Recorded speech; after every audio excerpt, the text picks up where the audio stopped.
What are your barriers to productivity? What is it that you want to get done today, and you know that these things, whatever they are standing in the way of you getting that thing done? You know, for most people, it's distractions, but it can also be poor time management, burnout, and lack of motivation. Let's talk about barriers to productivity. The number one barrier to getting things done is distractions. You know, these can be internal distractions or external distractions. A few external distractions would be noisy environments, frequent notifications on your phone or your computer, and interruptions from other people. You remember when I say, pick your battles every day. Why are sections of my house absolutely filthy? Because cleaning that is a distraction to what I need to get done. And it's not that it's not going to take me 10 or 15 minutes to clean it. It's everything surrounding that 10 or 15 minutes. I have to find the cleaning solution. I have to find a rag. I have to get the cleaning solution on the rag. I have to wipe down the counter. I have to wipe it down again. I have to rinse it off. I have to put the soap up. I have to put the rag in the washer. Then I have to walk back to my office and sit down and suddenly switch my focus from cleaning that thing to what I'm supposed to do. Most people don't do that very effectively, and there are statistics that I can look up that'll tell you, just how long it takes to switch tasks. And I guess I could do that right now. So I'm just going to read it to you. I put into a search engine, how long does it take someone to recover after a distraction?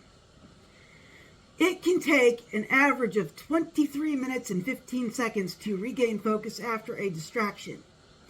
This is because each time you switch tasks, you are rewiring your brain's focus and attention. This is why I say, pick your battles every day. Every time you switch a task, you are wasting an additional 23 minutes on top of however long it took you to do that task. That's why I'm not so keen on cleaning stuff every day. It can stay there. And you can also have internal distractions. These would be intrusive thoughts, worries, anxieties, anything that pops into your brain that distracts you from the task at hand. And I need to look up I'm looking up intrusive thoughts. I'm doing an article on distractions and why people aren't productive. And I get this lovely pop-up from Harvard Health. Yeah, there you go. Distraction. And something that takes away from productivity.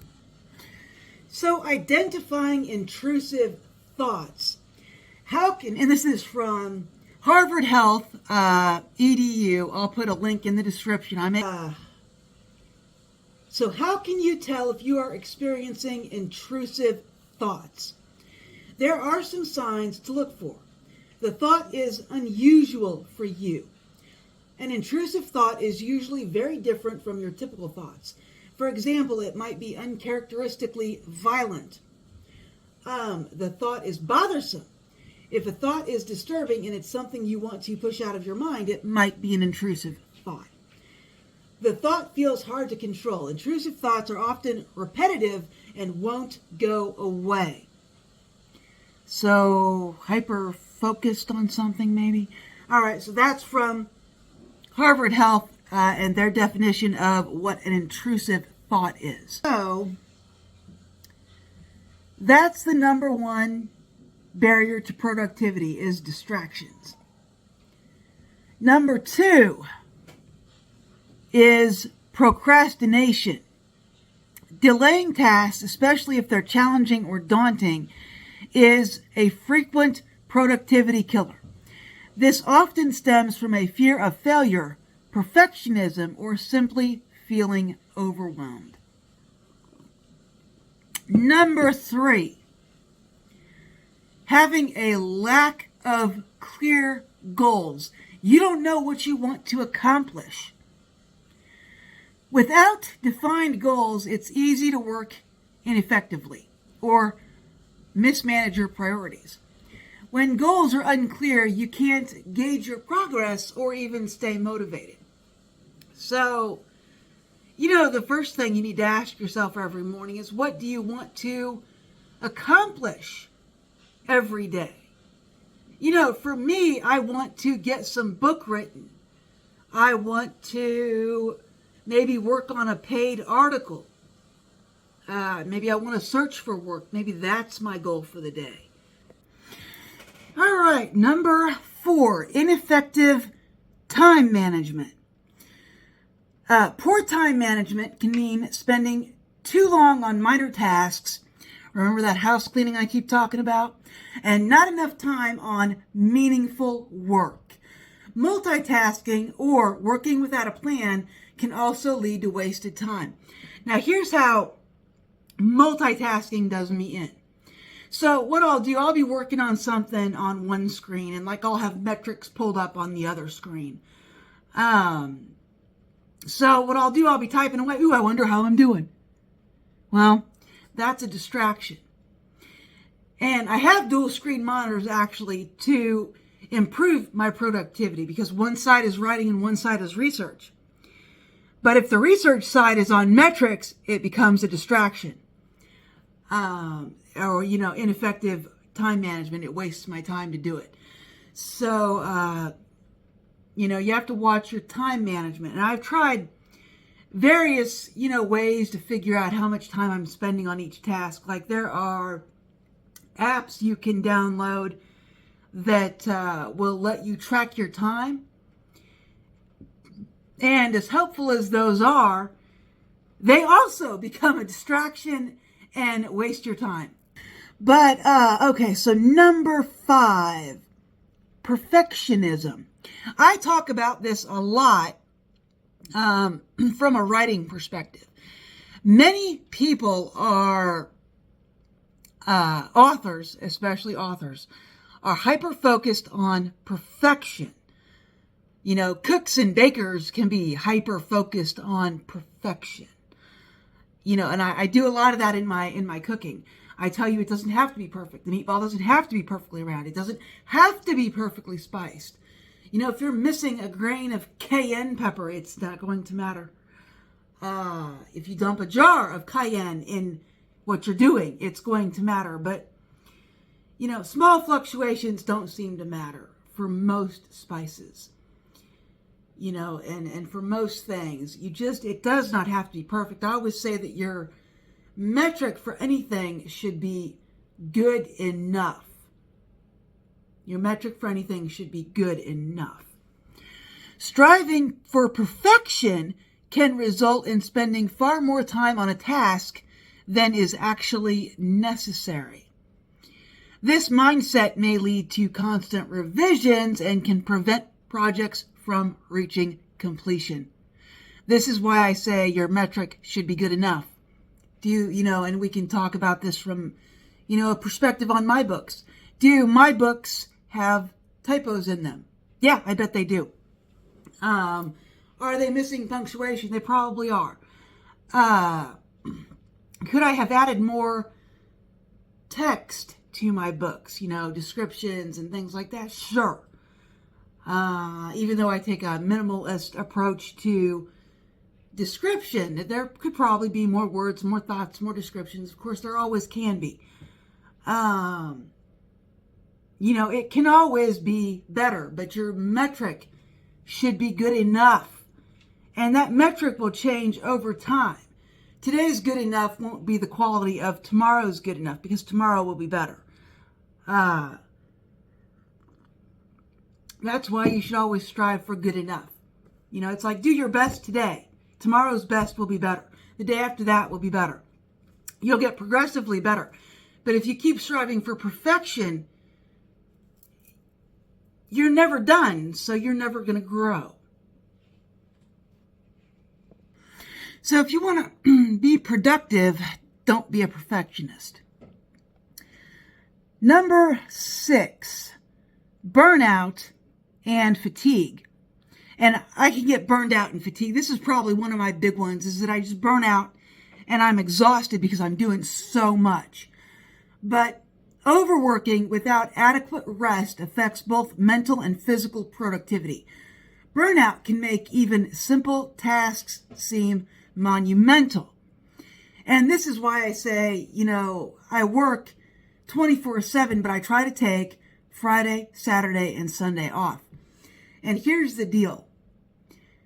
When it comes to relaxing, for me, running errands isn't relaxing. Going to the store isn't relaxing. So if I have to do all that all weekend, then I didn't get a day off. Especially if I have to work on Friday and go to the store. It'll result in me not getting any time off at all.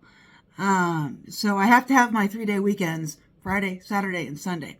If I miss Friday, which I'm going to do this weekend because I've got some stuff I need to do, I will not get a day off. All right, so that was burnout and fatigue. Make sure you're well rested. Number 7, lack of motivation. When a task feels uninteresting or unrelated to your personal goals, staying motivated can be very, very, very, very, very, very difficult. Low motivation can stem from an uninspiring environment, a lack of rewards, or even unclear objectives. A lack of motivation can also be something that is bothering you. This requires a deep introspection. Because if you're not motivated to do something, you need to figure out why. I mean, unless it's cleaning the toilet, man, I know exactly why you're not motivated to do that. But if you're not motivated to work on your passion project, you need to do a deep introspection and find out what's bothering you. It could be, something else has come up, like, maybe that bathroom really is so filthy that you cannot stand to use it one more time. Or maybe you're behind on something else. Like maybe you meant to cook all your food on Sunday and it's Monday and it's still not done. You need to figure out what is the hang up, and you need to get the hang up done. Then you can go do your passion project. All right, so that is number 7, lack of motivation. Number 8, poor physical and mental health. Physical issues like poor sleep, an unhealthy diet, lack of exercise can impact your energy levels, how much energy you have. Mental health concerns, like if you have anxiety or depression that is untreated, or maybe it's poorly treated, you need to go back to the doctor and get that fixed. But if you feel like you're in poor physical or poor mental health, you need to go get that treated. Once you get those concerns handled, you'll be able to go back to your passion project and get things done. So, number 9, your work environment is unorganized. And I'm just going to be real honest here. My work area does not look like it is organized. So here's my work area: 2 books, my wallet, some Tylenol, allergy meds, a pen, my glasses, my keyboard, some books, some hand cream, my coffee mug, and a whole bunch of dust that I still haven't cleaned up. And the peanut thing that I totally ate. So this is my work area. This is fine. If it's any more dirty than this, I have to do something about it. So make sure your work area is organized and clean, or as organized and clean as you need it to be. It doesn't have to be perfect. Remember, we're never striving for perfectionism, because that will harm your productivity. Remember, your metric, even in cleaning, is good enough. Nobody's paying you to clean. Nobody's paying you to do these mundane tasks that you're, distracting yourself with. Unless, of course, you do get paid to clean, in which case, right on. But most of us aren't getting paid to clean, and it's just a distraction. So watch how much time you're wasting on mundane tasks like cleaning and organizing. I do not have an official number 10, so I will say number 10. I hope you have a very productive day and that these tips helped you. If you liked this video, please like and subscribe. If you didn't, then I thank you for watching, and I will talk to you later.